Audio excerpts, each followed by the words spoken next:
Welcome to Gallery 400. For those of you who don't know me, I'm Lorelei Stewart, director here at the gallery, and so pleased to see you all.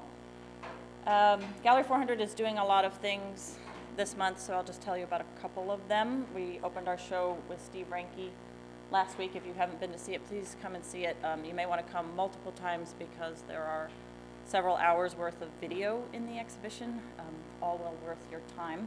So please come back for that. And we have visitors in our Voices lecture series this month, including Colleen Smith this Thursday. And if you don't know about Colleen's project here in Chicago that's being sponsored by Three Walls, she is organizing flash mob marching bands to play the music of Sun Ra at different locations in Chicago, filming it, and will be presenting an exhibition next fall of that work. Her lecture on Thursday night here will talk about her previous work in film and video and about the project here in Chicago. So I urge you to come back Thursday at 5. Next week we have Nicholas Frank on Tuesday night, and Steve Ranke will be speaking about his work on Thursday night. There are more events following, including a film and video screening, but I'll keep it brief. As to tonight, had a little bit of a hard time figuring out what to say, but I wanted to say that we're really pleased to have Molly Zuckerman-Hartung here tonight, and I've been thinking a lot in the last couple days, as many of you here have, about Catherine Hickson, who recently passed away, and I thought that I would, one, acknowledge her in this public forum, and two, say that I think that Molly is here tonight because we so respect the way that she makes work, talks about work, and engages in her community. And these are qualities that those of us who knew Catherine was very invested in. And the other thought I had about Catherine was that there was a lot of pleasure in all that she did in writing and looking and discussing.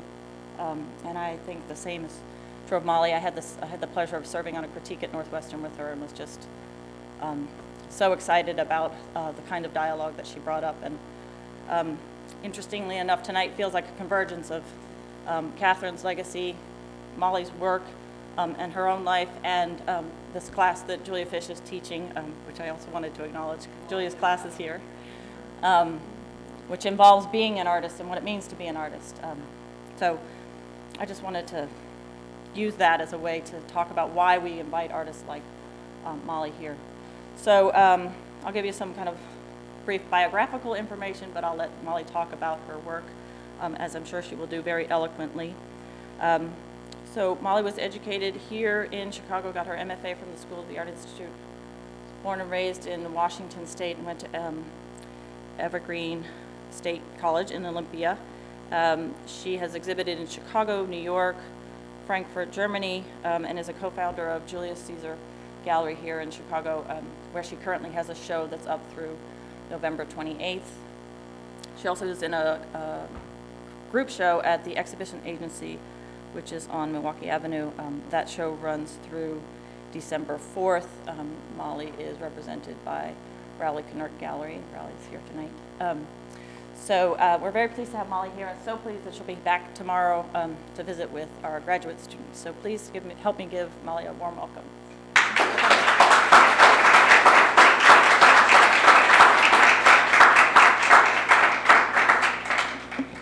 you. That was the most moving introduction I might ever get. I was wondering myself whether I should acknowledge Catherine's death, and I appreciate that you did. It's funny that I had her as an advisor, and I was too naive about what art was yet to really appreciate her or get much out of the conversations. But she did suggest at some point that I should figure out how to mediate this, what I was doing. Find some mediation, she sort of said urgently. And still a real struggle for me, and the show at Julius Caesar is my first huge attempt at mediation, and maybe a massive failure, but I'm interested in something, in distancing in some way, but I do find it difficult. So I'm starting, I appreciate Catherine suggesting, oh, thank you.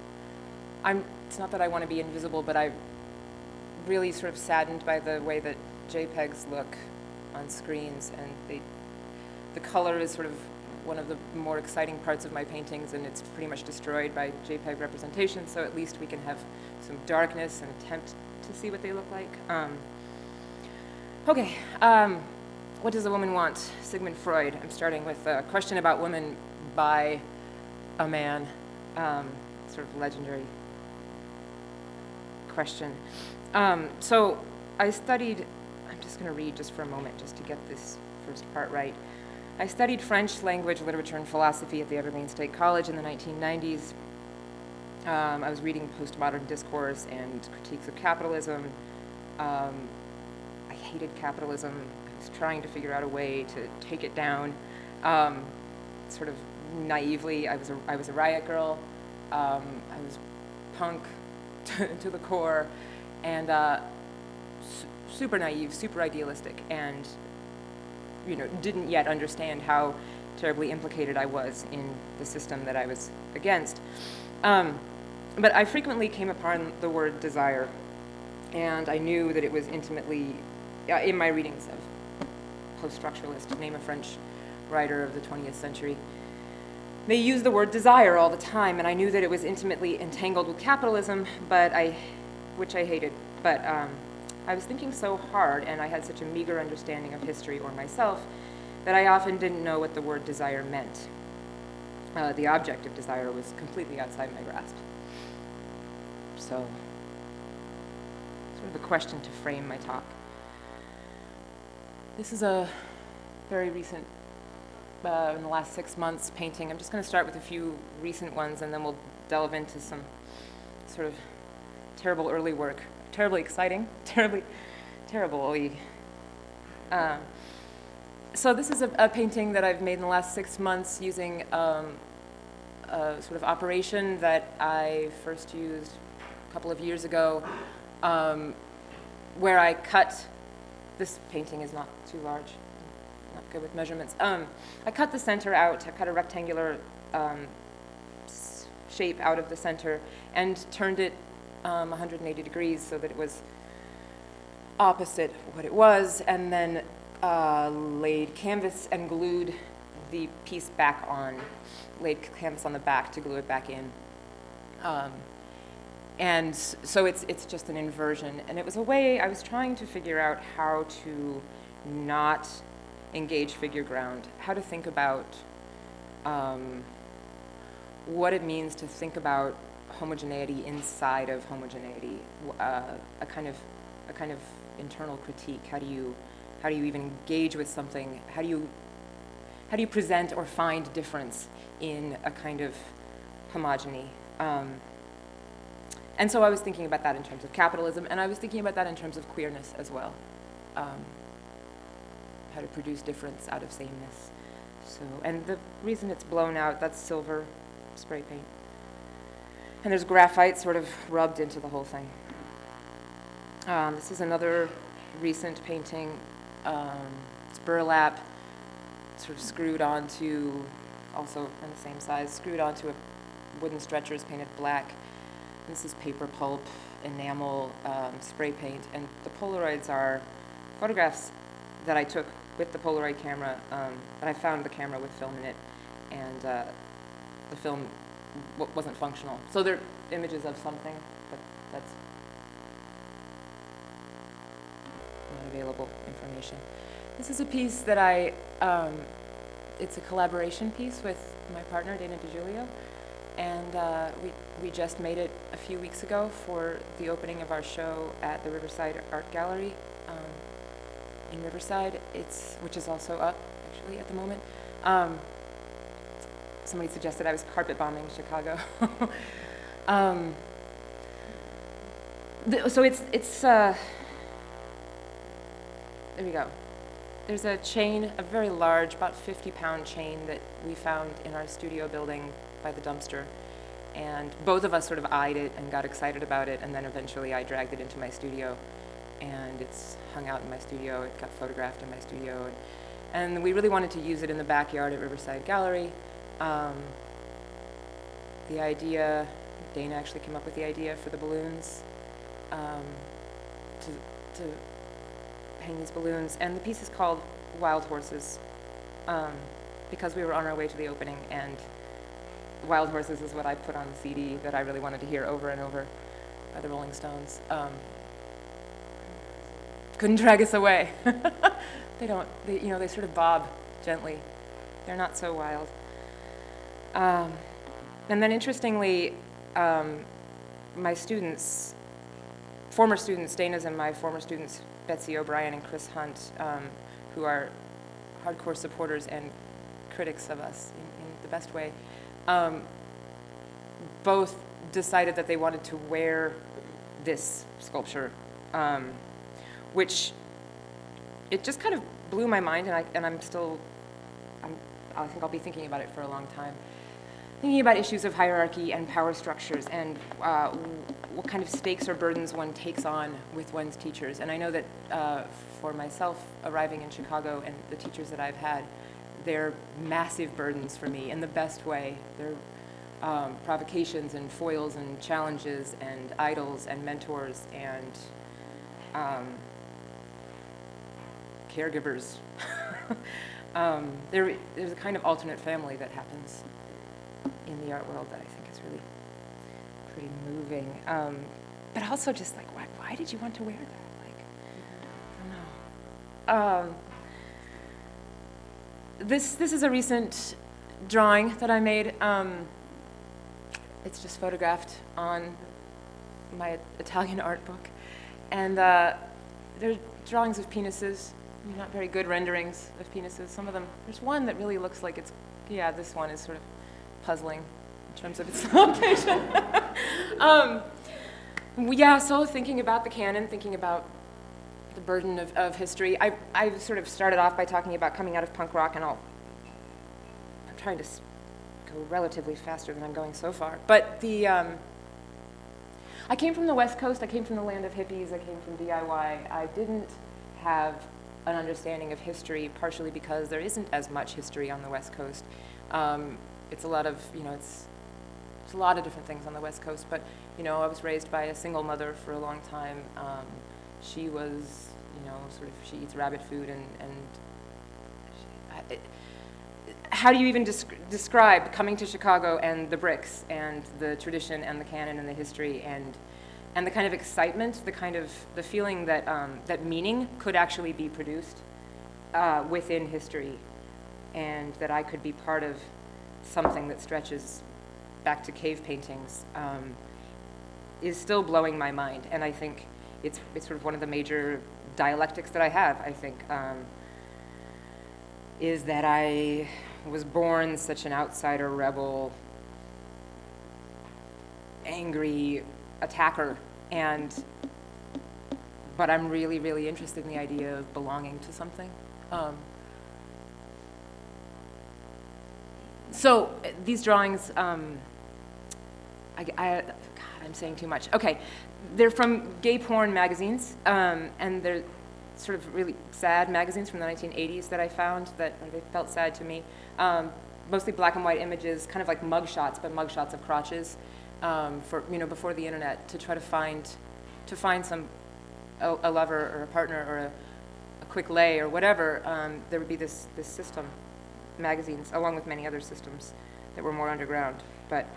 And I was just interested in so many things, but the direction of the penis. I started thinking about that each one has its own time, that the penis is like a clock, and that men are born with a clock with their penis, that they all go in their own direction. And it's really thrilling and strange to me. Lucy Irigaray, quote, "In order to touch himself, man needs an instrument, his hand a woman's body, man's body, language. As for woman, she touches herself in and of herself without any need for mediation, and before there is any need to distinguish activity from passivity. Woman touches herself all the time, and moreover, no one can forbid her to do so, for her genitals are formed of two lips in continuous contact. Thus, within herself, she is already two, but not divisible into ones that caress each other. I just found this quote. I thought it was helpful to me. And this is Walter Benjamin on Charles Baudelaire. Blank spaces hovered before him, and into these he inserted his poems. I love Benjamin and Baudelaire, but it's funny, that quote. And this is a drawing I made in 2005, 2006 about Baudelaire and the idea of the word, the Orient, and the idea that we use the Orient to orient ourselves, that orientation always has its other, that we can't know what we are unless we are set up against something else, something other, whether that's the Orient or woman or whatever other, Afghanistan. This is Hugo Ball. Who doesn't love this image? Know thyself, as if it were so simple, as if only goodwill and introspection were needed. An individual can compare himself, see himself, and correct himself wherever an eternal ideal is firmly anchored in closely knit forms of education and culture, of literature and politics. But what if all norms are shaky and in a state of confusion? What if illusions dominate not only the present, but also all generations? If all the reliable possessions of the past are all profaned, desecrated, and defaced? What if all the voices in the symphony are at variance with each other? Who will know himself then? Who will find himself then? Hugo Ball. He was kind of the first Dadaist, and he deserted Dada before it even had a name. Kind of right about the time it became Dadaism, he was out. That's when Tristan Tzara took over. So I didn't take any art classes in college, or high school for that matter. Took one in middle school and I didn't do well. I was bad at it. So I did take photography classes, so that's one kind of art. And I made pinhole photos in my house, and I built a darkroom.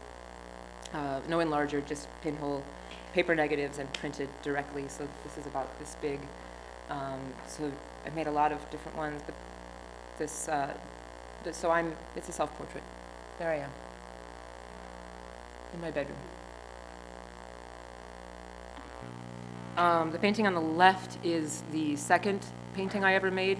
The first one is also a self-portrait. This is the second painting I ever made, clearly influenced by Schiele and Klimt and George Grosz, the German expressionists, and then Betty Davis a little later. A couple of Michael Jackson paintings I made maybe a year later. So I started painting in 1998, and these are probably 99.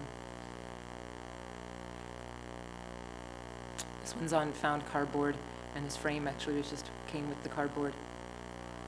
And this one I just couldn't figure out what the heck to do with the ground. It was just a very bad painting. I didn't know how to paint a body, so I just eliminated it.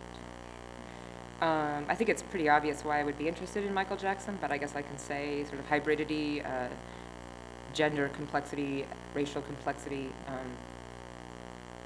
I mean, who's not interested in Michael Jackson?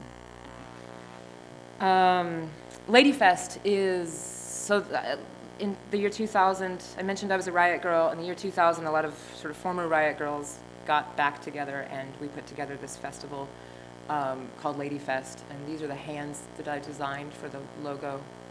And then Conoco designed this, and then this really became the logo everybody liked. And I think those hands are so weird, I don't know what I was thinking. They're sort of somewhere between a fist and a delicacy. I don't know if they... But, and then Ladyfest became a thing, and so now there's Ladyfests everywhere, and it still kind of boggles my mind. There's more and more Ladyfests. This is a piece that I've had so many debates with Dana about, should I put it in the talk or not, and I probably shouldn't put it in the talk, and maybe this will be the last time, but I really thought, no, UIC, come on, show this at UIC. Not quite, I mean, I don't necessarily know what that means even, but I have an idea. But, so this is a piece called Bath Time for Democracy that I made in 2001 after September 11th. I think it was like October, November. I was running a space called No Exit. Here it is. it was a big sort of warehouse, and it was a venue for performances and art and things. And this, so yeah, it's called Bath Time for Democracy, and these are all, you can tell, people are cutting into these bulgy plant continents, and then salt and rice and red glitter falls to the floor.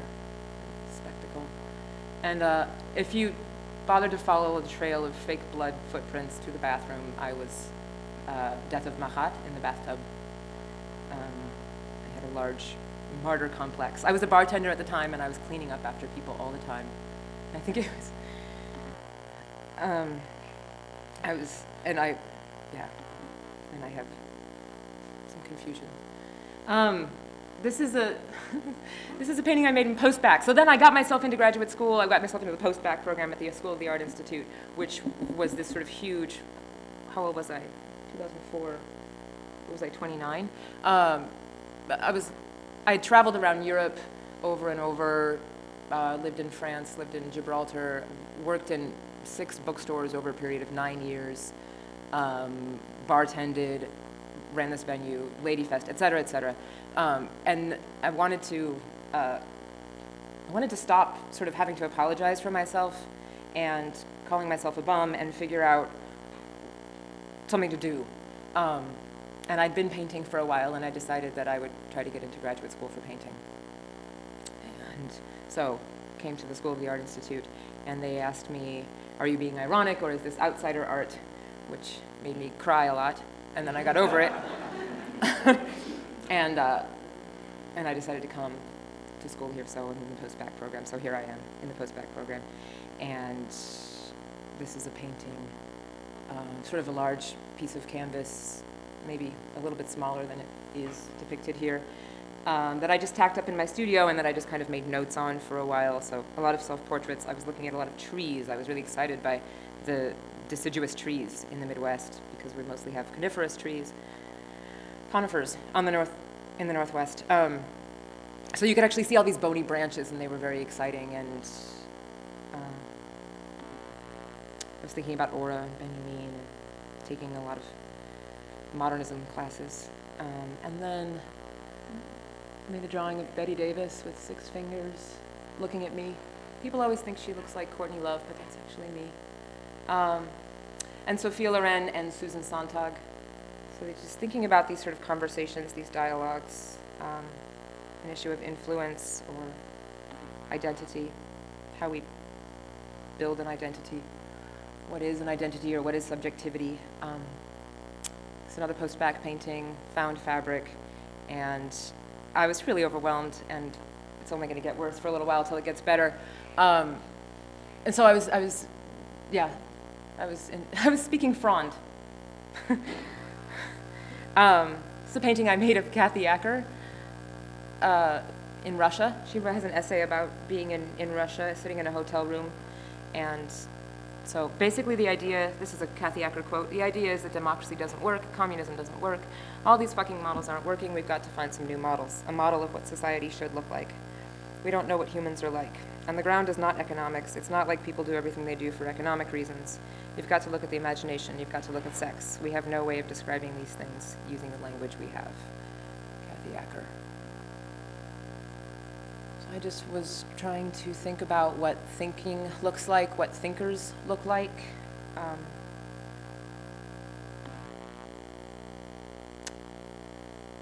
I started drawing and painting hydras.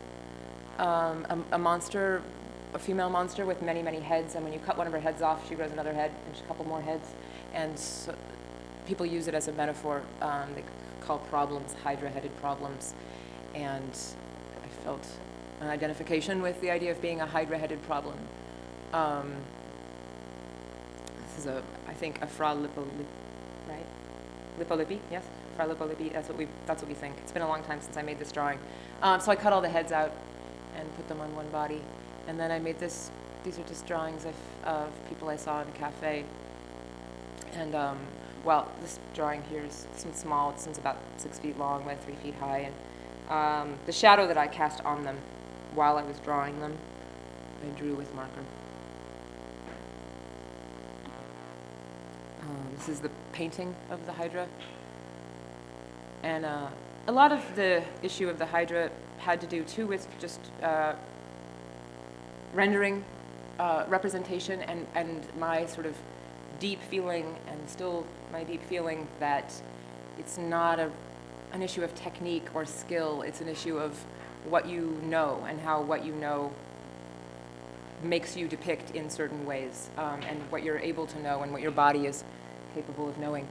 And so I think Descartes, the mind-body split, I was sort of confused about how the head is attached to the body.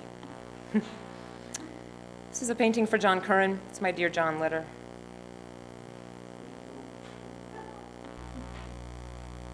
This is a piece that I didn't really follow up on, but I just bought a chair and a copy of The Poetics of Space by Gaston Bachelard at the thrift store and placed them out on the street and then left. That's it. I started painting a lot of paintings of Susan Sontag, looking at a lot of images of her and making a lot of paintings, and I ended up writing a long essay right after graduate school about Susan Sontag, called Notes on Susan Sontag, and I delivered it, and it's been published in book form. So this is a quote from it. To begin with, the form is unethical. It curtails discovery, experience, transformation. Form evolves out of content. The content is the story of learning to read by reading someone who is also reading others who read. My apprenticeship to a master apprentice. And so, of course, I was not necessarily understanding what painting was, and everybody knew that around me. And I didn't know what space was, and I didn't know what light was, and these sort of basic things. And so I was trying to figure those things out, and this is one of the paintings where I tried to figure it out. I divided the painting into a sort of asterisk form, and then I've tried to figure out how to reunite these triangles, this sort of chaos that I'd produced. It's called Help, because at one point it got really bad, and I painted Help up here. And then there's this arrow that's supposed to keep everything moving around. I don't know if it worked. This is Heart of Darkness. So I just Xeroxed a page from Heart of Darkness over and over and over again. I started trying to think about painting in terms of reading, in terms of language, in terms of text, and because I have long history with language. So this is another painting I made around this time. And this idea, this experience that I was having of information overload, and that I think many people have, and dealing with the internet, and just how do we process as much as we're actually taking in. Marshall McLuhan has written about information, that too much information actually destroys, makes identity impossible. People have real difficulty producing identity, or identifying with themselves, and then that produces violence. And so that was sort of a big thing I was thinking about a lot. This painting is 2 foot by 2 feet, and it's canvas folded, so it's just this fold. And I was interested in all the properties of it, the sort of mystery. I was reading Deleuze about the fold, the idea of those secret spaces. This painting is called Now. Do I tell the story of this, or do I just go on, going so slowly? I'll let it be.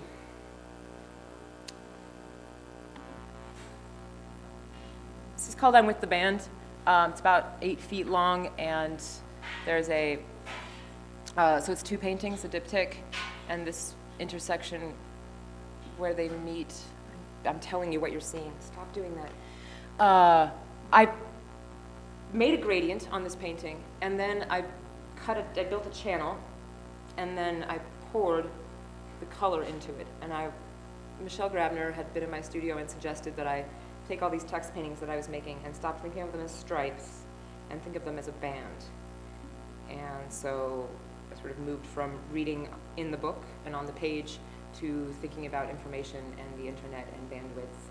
And that was obviously a quantum leap, and a good one. Sort of thing Grabner's great at making people do. And so I poured this information, this bright colored paint in the channel, and then I left them in my studio flat on the floor, And when I came back the next day, I held these leaks in my studio, and the custodial staff had tipped my paintings. Thank goodness that they tipped them vertically, though. So they sped them up for me. So my channels were much faster. This is called the heavy painting. I was trying to use just all the Forever 21 color I could, but still make it heavy somehow, and that didn't work very well. And then I found a brick in the alley, and the brick happens to be named Tiffany, so I tied the brick to it. This is called storage number 1. Pretty self-explanatory. This is cardboard frame, and these are just residue from my palette. So this is at the end of graduate school, and I really started to calm down, most importantly, and get a kind of grip on some of the things I wanted to deal with and how I wanted to do it. This is a painting from around the same time that I struggled with, and then just decided to call it like it was. So it says no strategy. These are all quite small, so this is about this size. This is probably one of the first sort of successful paintings that I made right at the end of graduate school. I was thinking about Bonnard and Philip Guston and Dali, and sort of pulled them all together. So there's spray painting and stenciling. This is Marxist bling. This painting is 8 inches by 10 inches. This is my first solo show at Rowley Kennerk Gallery. It's called She Male Guitar Solo. So this painting also is 8 inches by 10 inches. I did a lot of talking at the beginning, but now we can mostly just look at pictures. I no longer have this. I mean, there's more to say, but I moved into a small apartment and painted in my apartment, and just sort of got really myopic on the paintings and spent a long time with them. Sometimes they would take months, sometimes years, eventually, and go back and forth, addition and subtraction. Painting, actual painting, finally really started to happen. Thinking about color. And my apartment had a lot of light, and so I could wake up in the morning and just look at the painting, and think about what it needed, and kind of carry it around the house. I would paint, like holding the painting like this. Got really domestic for a while. Put a little frame on this one. Just kind of thinking about the sort of children's technique of covering a piece of paper with thick waxy crayon, bright colors, and then painting over it with black tempera paint, and then scratching back into it. But this is all oils. Just looking for that kind of luminescence. This is actually the reverse of that process. So the channels and the dark purple were all done first, and then the paint was poured on top. There's a review of this show that Alicia Allaire wrote, and she did not understand the figure-ground relationships that I was making. She was very critical of the paintings, but she didn't understand what their figure-ground were doing. It frustrated me. So that's the show in the space at Rowley Kennerk, the little desk. So painting soon after that, it's cheesecloth. Sort of tape channels, kind of going back and forth. I think I've been using sort of organic forms and geometry, and kind of trying to figure out how to get them to work together, or to work against each other, but to be together. This is a photo. I actually don't have a photo of the new Julius Caesar, but this is a photo of the old Julius Caesar. Also Chris's building. And there we are. This is Dana DiGiulio, Molly Zuckerman-Hartung, Hans-Peter Sundquist, Diego Leclerc, and Colby Shaft, ladies and gentlemen. So I'm just going to read you number 4. This is sort of a mission statement we've written. One of the values of Julius Caesar is that we are interested in maintaining a deep and disturbing dialogue. Is maintained about collectivity and the individual. This dialogue is the seat and the root of the contention of the gallery. How do we maintain collaborative or collective planning processes while not kowtowing or silencing ourselves or each other? How can differing individuals find places of agreement without compromise? How do we deal with conflict? Does conflict contribute to growth or hinder it? What is the affective temperature of our times? So we have intense meetings and discuss a lot of things in a lot of ways. This is a group show we did, just a few days long. We invited Italian artists to come to Julius Caesar and show their work at Julius Caesar, and they displayed it on the floor. This is Judith Geichmann's opening at Julius Caesar. There she is, and George Lieber and Harvey. This is a show by Deirdre O'Dwyer that we had at Julius Caesar. She put all of her paintings on one wall like this. I think that it's part of the sort of joy and mission and meaning also of Julius Caesar that we don't really do many group shows. The one I just showed you was one of two, I think. We're interested in just basically offering the space for solo shows by artists and allowing the artists to just, we don't intervene too much. They just have the keys and they do their own thing and figure out what kind of show they want to make,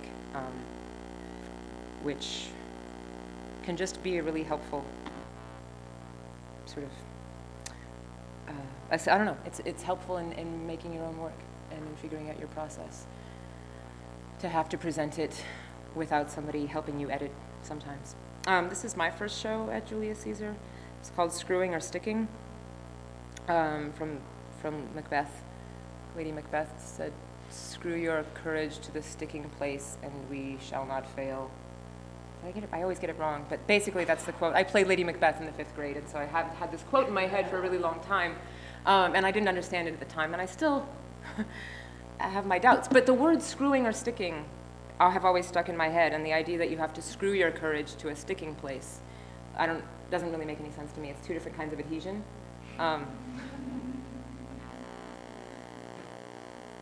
This painting is called Meanwhile, X Cannot Know What X Is, Though X Be Ever So Well Aware of What X Is Not.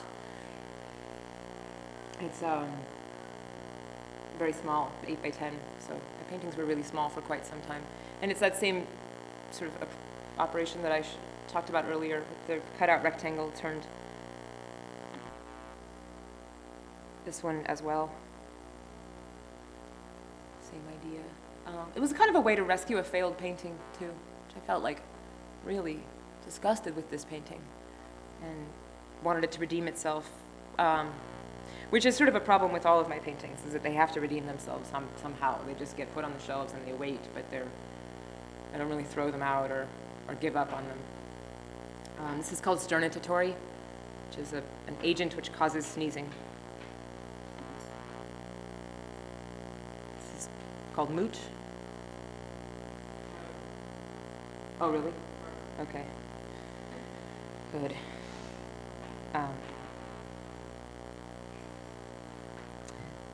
Okay. So, I don't know, geometric abstraction, just basically pushing paint around and changing the colors over and over again, making decisions, changing those decisions, and trying to get the painting to work as a whole. And it was really, I think it was really just about getting myself inside the rectangle and sort of reconciling myself with the rectangle for an extended period of time to make these paintings. And really getting a sense of color and what I wanted out of them. This painting was shown as part of a small solo show at John Connolly in the Project Space in New York. And it was made by, so it's, once again, 8 by 10. I'm sorry, a palette knife scraping out these sort of channels in the painting and then scraping the paint off on the sides. So back to this idea of sort of text or reading, I was thinking about sort of notes in the margins and how to get the painting to sort of have a self-referential structure.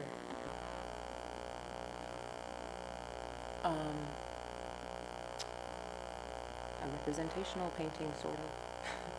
A sinking canoe, I don't know. It's really more of a challenge, this painting. It was failing miserably, and somebody gave me a studio visit and suggested, like, that painting, for example, there's no way you're ever going to make that one good. And I was like, a challenge. So it was vertical, and I turned it horizontal and made it into a landscape because he was right. It was really pretty lost. Just another tiny painting. Just yeah, I don't have a lot to say about these. If you want to know sizes or anything, I'm happy to answer, but we have a sort of interlude of looking.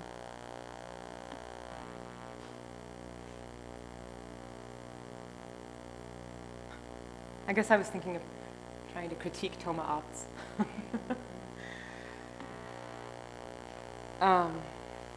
It's a painting I showed about a year and a half ago at Rowley's on the left, and then it didn't sell, and so I got to take it back to the studio, and I just punctured the holes in the back and changed some colors and spray painted on the back of it.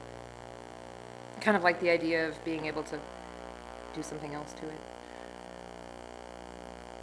A black painting. It's black, it's graphite mixed with wax. This little nick is kind of the point. Happened while I was carrying the stretcher bars home on my bicycle. That got caught in the spokes.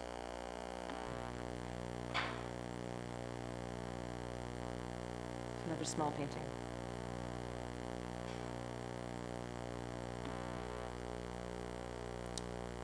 Just a colored tissue paper taped to the window. This is Mwizzle.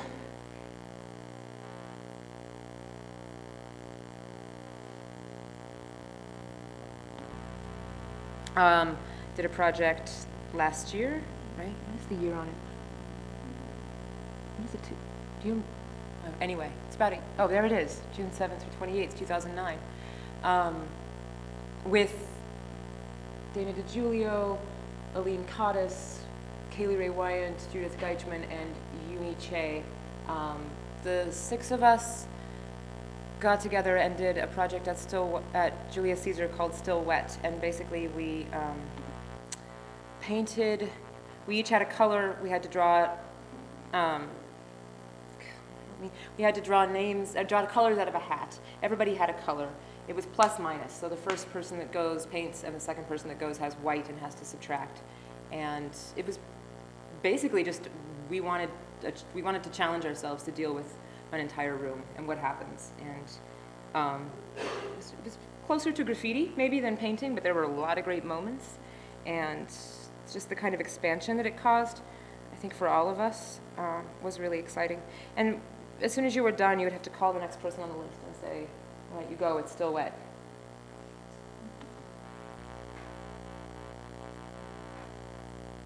So these are process shots. And here is a complete shot. Not that you can necessarily tell the difference. There we are admiring our handiwork.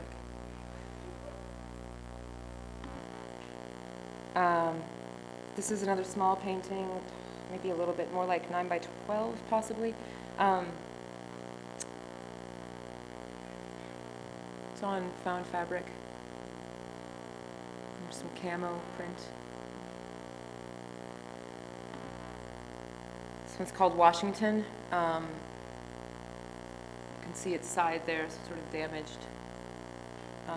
It's just on board, and then it ended up being kind of a nice painting, so I had to mount it somehow.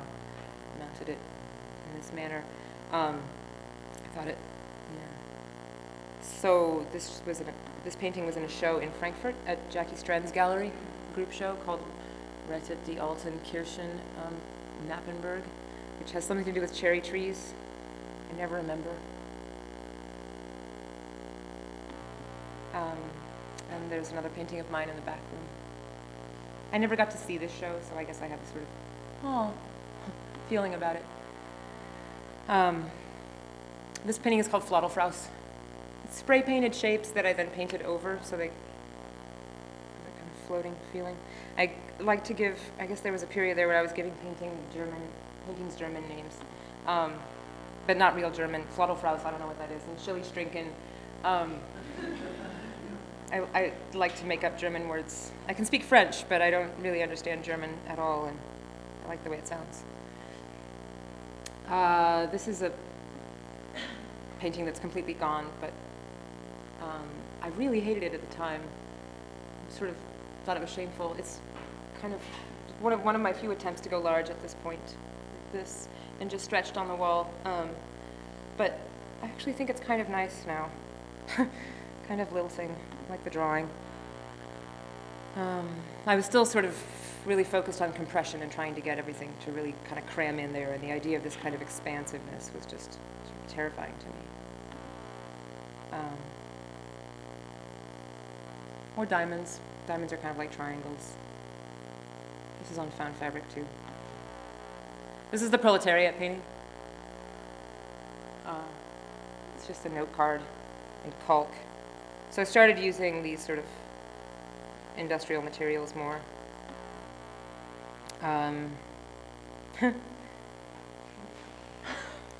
She's just really happy to be wearing that macrame shirt. Yeah.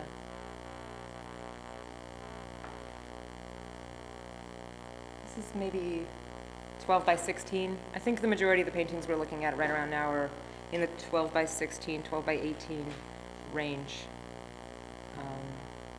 So there's some of the lumpiness that you're seeing is the texture of paint, and some of it is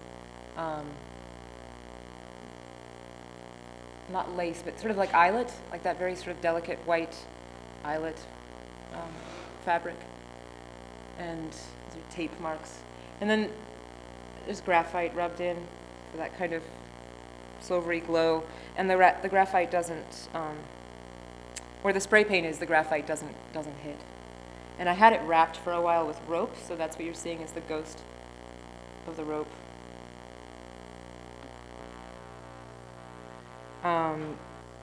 Julius Caesar was asked to be a part of the Hyde Park Art Center's Artist-Run Chicago show, and we made an audio tour for it. So there's each of our audio tours.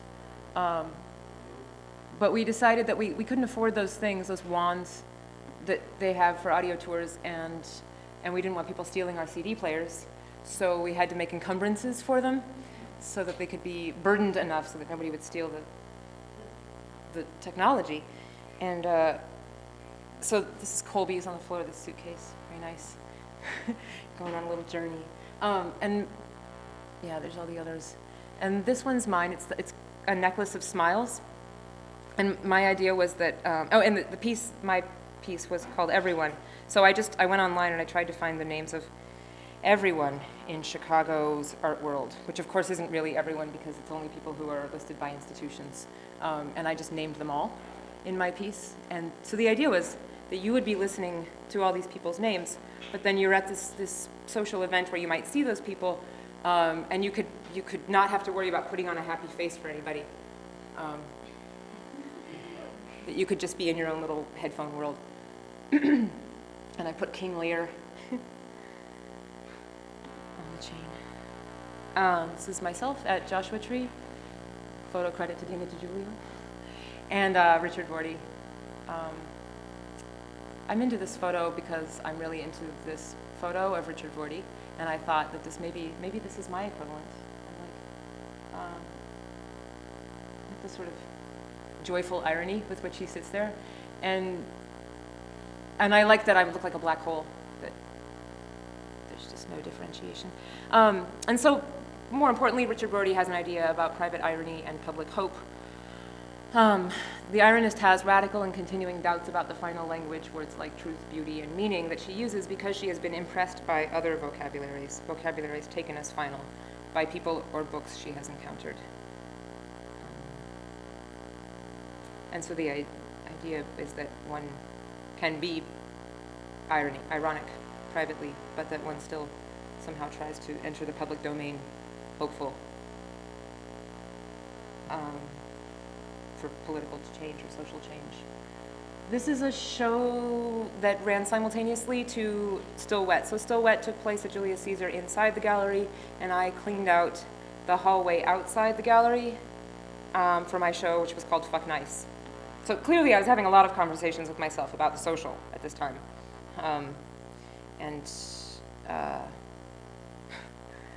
How does one engage publicly in a social, highly social community?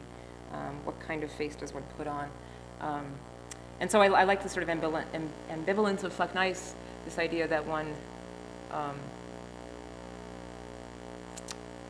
should fuck nicely, and also fuck being nice. And here's that show.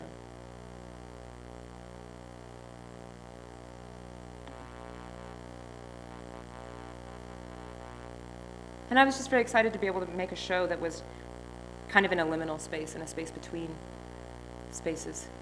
It wasn't really the gallery. It's like I made a space for the show. And I had this sort of work that was kind of in between stages, so that was good too. It's a shiny black painting. This is called The Peacock Whisperer.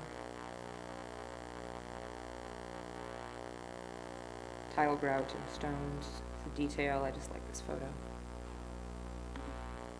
And this is called Transient Archive, so it's actually permanently installed. It's just a little sort of bee's nest, vagina, something tucked into the corner of the wall. It's not transient, but I am. We're no longer in that space.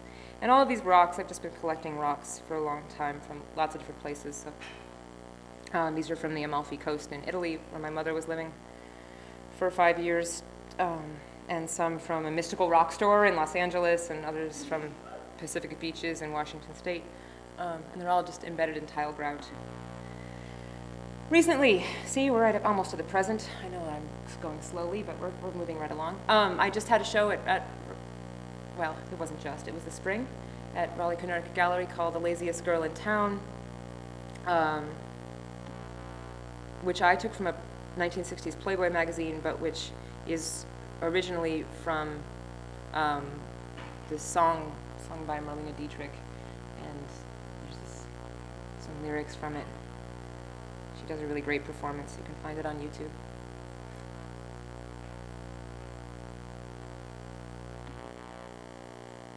This is a painting from that show called Strasse, mein Strasse, Street, My Street.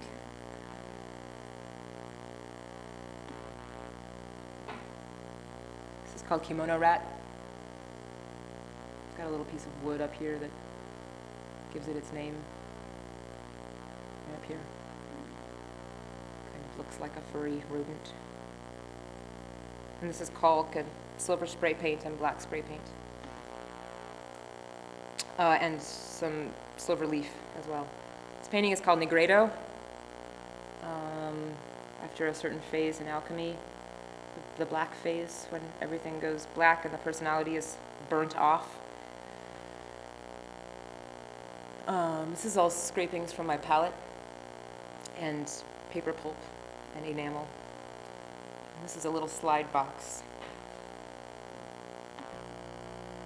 This is called Global. Very small painting again. And it's tile grout.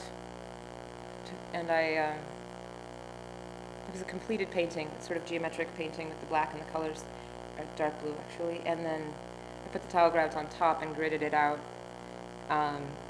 and then painted back into the colored figures to kind of make whatever's happening happen. This painting is called Tongue. And I still feel really kind of ambivalent about showing it with the flap up in an image, but it's online that way. So I put this flap on it because I wanted it to be a viewing experience that was deliberate, and that somebody would have to choose and then look at it and then put it down and then walk away, that it couldn't be sort of casually glanced at, and that it perhaps by that method that it would retain a certain sort of authority or an intimacy. Because I was thinking a lot about like drawings, like erotic drawings, or just people used to have drawing collections, and they would sort of pull them out on occasion and look at them, and then put them away again. And can a painting be put into that kind of privacy or intimacy kind of context, intimate context? And then yeah, I'll just leave it at that. And this one has that same sort of margin activity. Susan Sontag, the leakage of talk. My mind is dribbling out through my mouth. My will is more flabby than it has ever been before. Let this be the dip before the upswing. This painting is called Mensa. This painting made it all the way to the New York Times. A little painting that could. It's like that. It's tile grout and rocks around the outside edge, stones from many of the contexts that I've already described in this sort of geometric painting. The color's really not bad. Really pleased with this projection.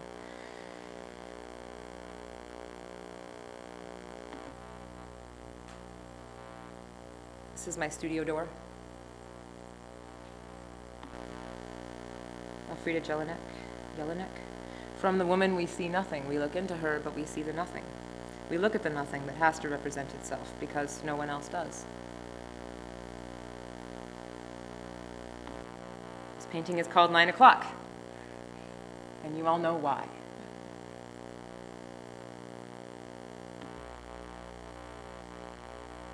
This is Bus Tracker.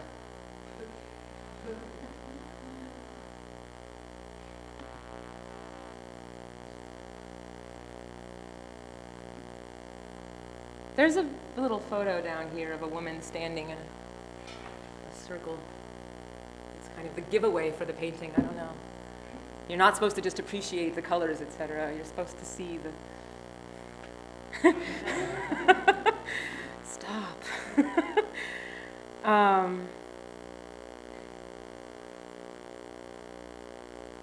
This is a sort of nightmare of a painting. A lot of my paintings get to this place.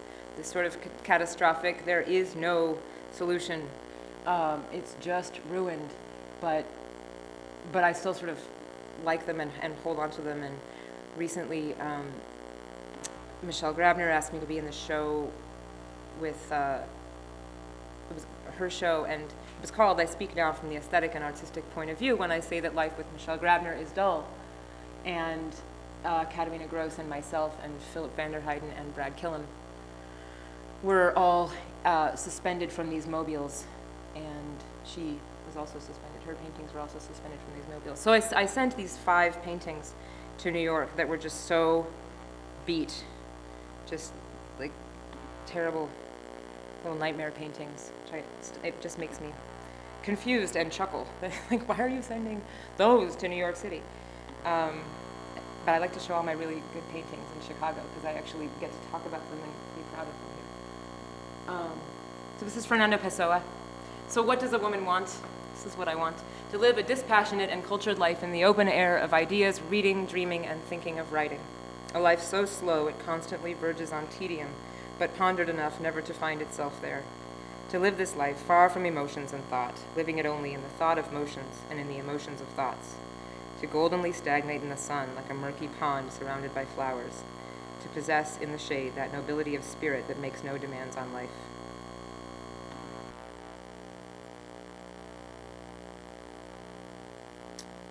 These paintings are, this is from Vertigo. This painting is called The Whirl of Matisse, and it's at Riverside Art Center.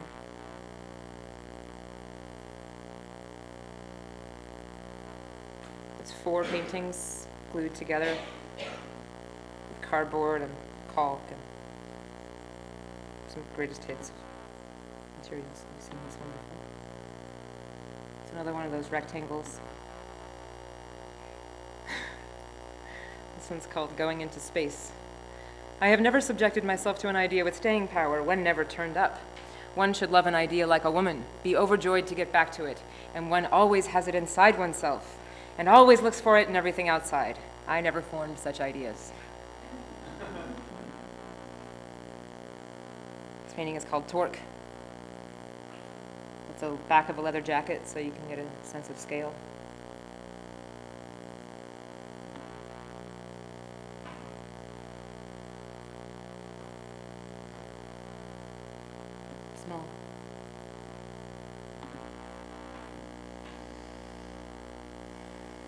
These are bobby pins.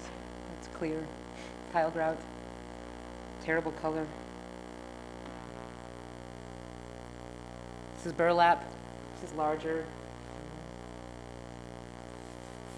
4 feet, 3.5 feet.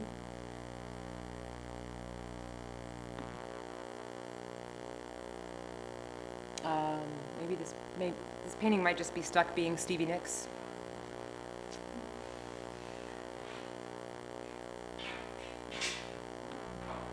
These are my studio shelves where the old paintings go to wait until I can figure out how to make them good. You've seen that one already. This is trying to make that Negredo, that black painting again. I thought that was a good idea, try to do it again. And then it turned out to be like a cow print.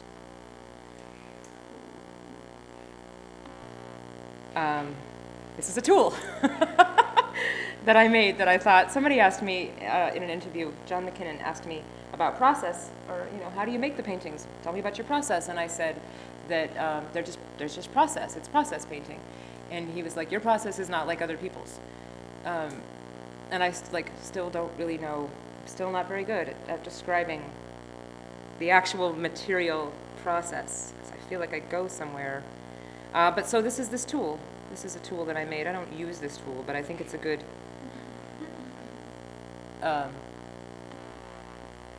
metaphor. The side of this is slightly angled, and there's some wire strung onto the painting. This line is scraped, and that's real wire, and then there's some canvas glued on, and so the edges of it are receiving light. This is small, sort of spray painted surface with wire that's kind of coming through it. I went to Olympia this summer. I've been trying to get a residency, and I can't get a residency, and I want a residency. So I went to Olympia, where I'm from, and I got a studio from a friend of mine who's got this sort of squat building that she rents out. She just gave me a studio for 3 weeks, and so I did a fake residency. And so this is my lavender studio, and I painted it white. And this is a light in the hallway. And I did a lot of spying on people while I was in Olympia. I really, this is the daughter of a friend of mine, and she just got out of rehab, and so they're really worried about her, and I'm worried about her, and so I was photographing her everywhere I saw her. This is a friend of mine talking on a freaking payphone. Like I go back to Olympia, I feel like I'm going back 50 years, 20 years or something. And this is Eggy Pop. It's like a needle exchange that long-haired Dave runs in Olympia, and he's run it for forever and ever.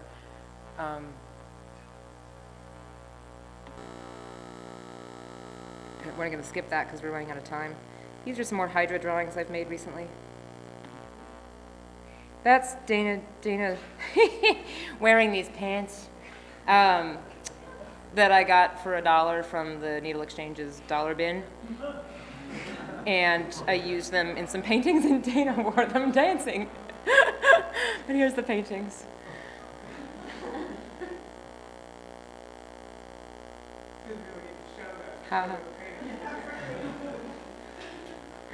No, you're right. That's the anecdotal. Michelle would totally disapprove.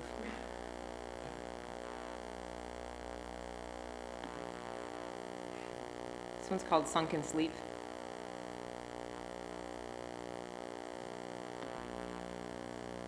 This one's sort of a fright.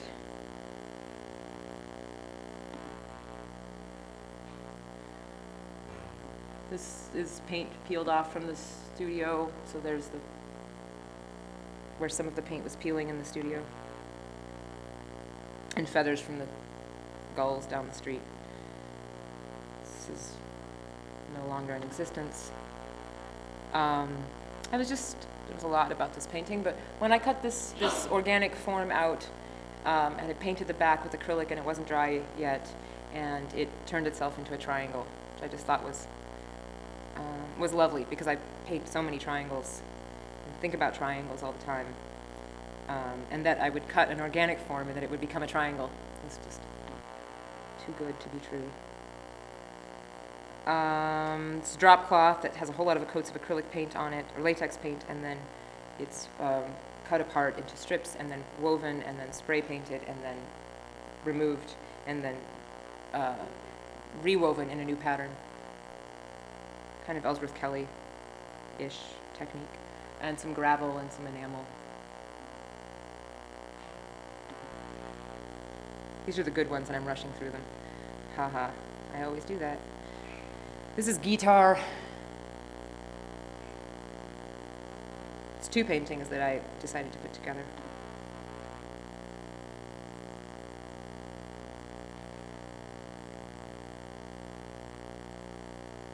My clock says 1:14. Is it really that? Yeah. Sorry, Phyllis. This one? This one? It's called Shearer. S-H-E-A-R-E-R.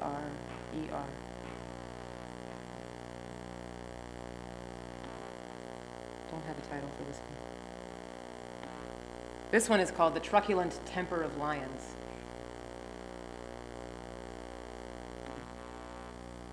This is called Leg Man.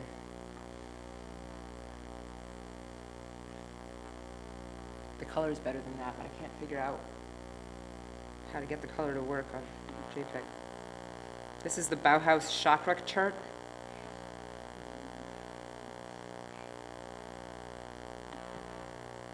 This is American Cookie. It's graphite, and then there's this sort of purple sheen that actually is kind of there. It's not just the JPEG. All right, we're really almost done.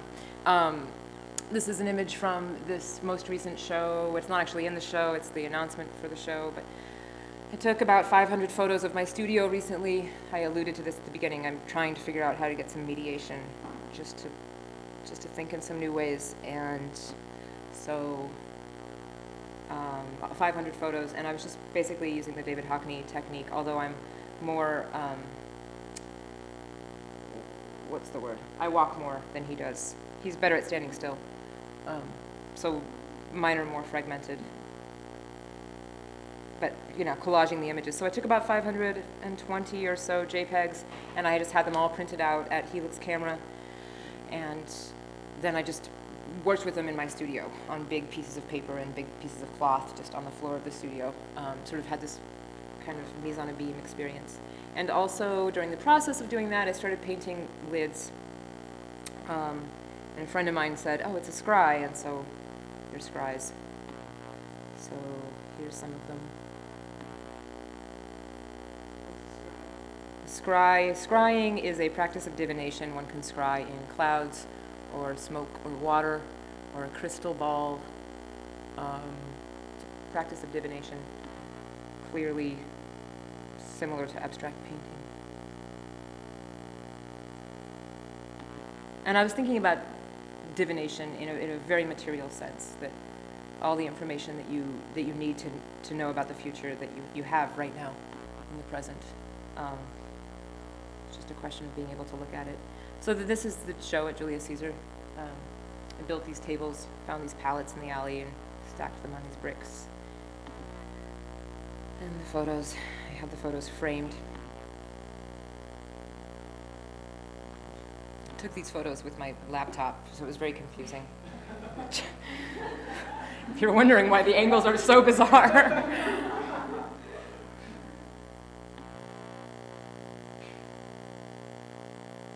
one of the collages. Really blown out. Another one.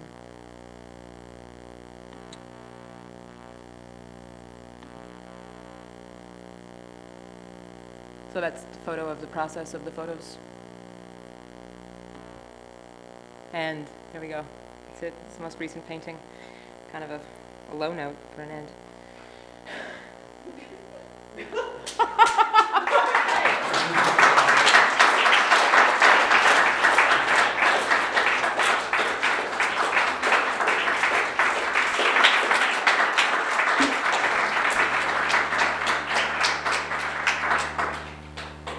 I know I went over.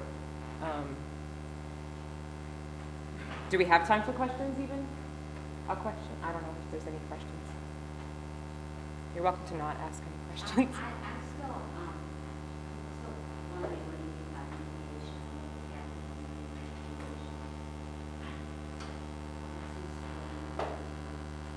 mediation. Yeah.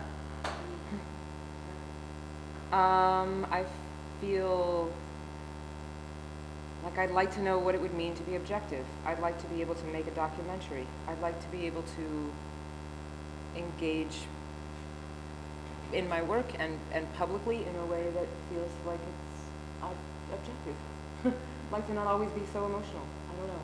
And I think that this idea of mediation, this idea of I don't know. What is the one when you mediate between two people, right? Right. It's like an extra layer. An extra layer, what you're saying. I guess that's what I think of it as. Well, I think there's some really beautiful work in this body that you show. And the ones that I seem to personally prefer were, they made me think that I was supposed to recognize something. There was something that I was acknowledging, but I really didn't know what it was. So, and I wonder if I, the viewer, because the viewer sometimes in that position of being the mediator. Yourself and your work. But, I mean, those to me were strong from a personal point. And which ones? In The which ones where I felt where like it seemed like a figure or some kind of there like. seemed to be something, Right. but there wasn't really, it clearly could not be there. Mhm. It just felt like I knew it somehow, Mhm. but I didn't know what I knew. Oh, that's lovely.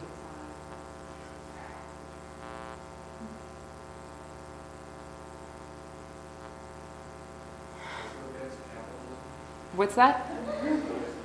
I just feel like it's more complicated for me now. But yeah, if I could figure out something else, I'd be on it. She doesn't let us buy paper towels. That's true. She's 6 foot.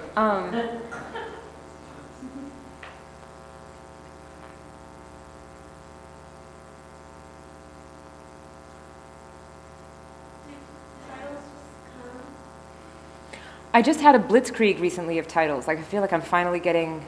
I used to be so language oriented, and I feel like trying to become a painter, I've had to sort of go away from language, and I think I've been coming back to it in a really good way. But I'm stealing them from all over the place. This truculent temper of lions is from Lucretius. I just start culling and culling and culling and culling, and when I put them all together, they feel like me. They're stolen. Most of the motifs for the paintings are stolen too. It's just subtle appropriation. Would you describe that same thing with the materials? I mean, the vast array of materials that you use and the flow or in which you use them. Can you say any more about that? I mean, it just seems like there's this really fluid way that you're gathering and using and Yeah, I took a class in Moby Dick, on Moby Dick with Dan Beachy-Quick at the Art Institute when I was a grad student first year, and one of the sort of big ideas for me was this idea that, I don't even know how to describe it anymore, that like everything within arm's reach, and that this was I'm not going to be able to do it justice. I don't know. Everything on the ship belongs to me, and I can use it once I get it. If I can get it sort of in this region, and so the studio I think is increasingly a place of as long as I can get it into the studio, then I think I'll eat it, and once I eat it, then I can use it. So new materials, I don't just use them immediately. The black jeans are a good example of a brand new material that I could use immediately because I already had a very clear idea about what they were very working jeans, like jeans that somebody had worn for probably 15 years and rubbed their hands on a million times, so they had that patina that's almost like leather.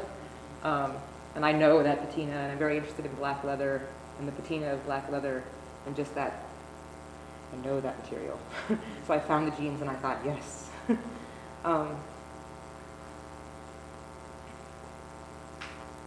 yeah, sometimes it takes a while.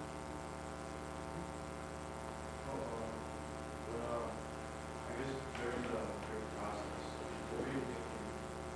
Because there was one actually where you were trying to get into a painting.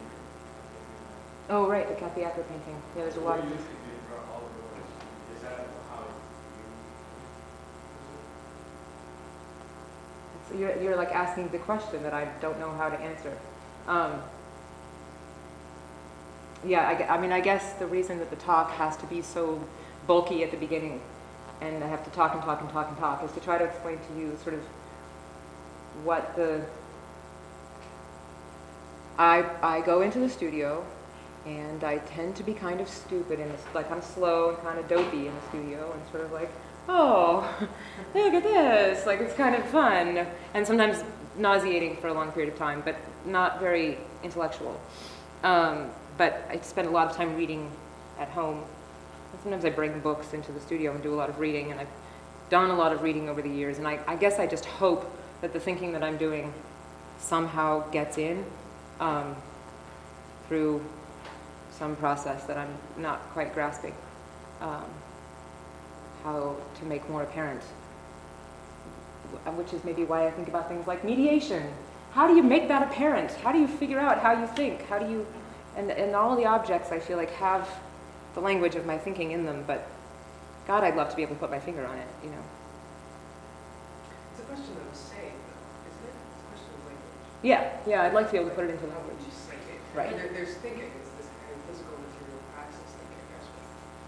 Yeah. But it's interesting because I think the photography at the end is more formal and more conceptual feeling. Mm-hmm. Even though, I mean, so it could be that it's this game that you're playing between the differences between unknowing and sort of like, as you say, being dopey and stupid, and that's really, I mean, shocked that she's accused of saying it. You did say stupid was a pain in the neck. Right.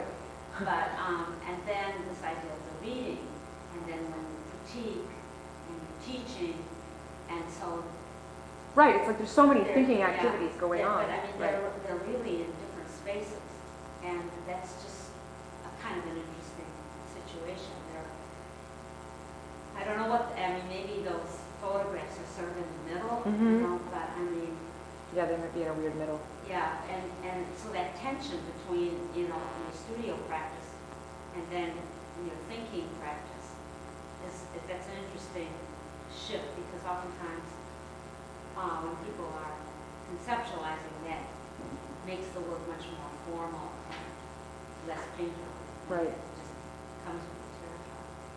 So that's what you don't seem to want to give up, the painfulness. I don't seem to want to give it Yeah, up, which do is I? more emotional. Yeah.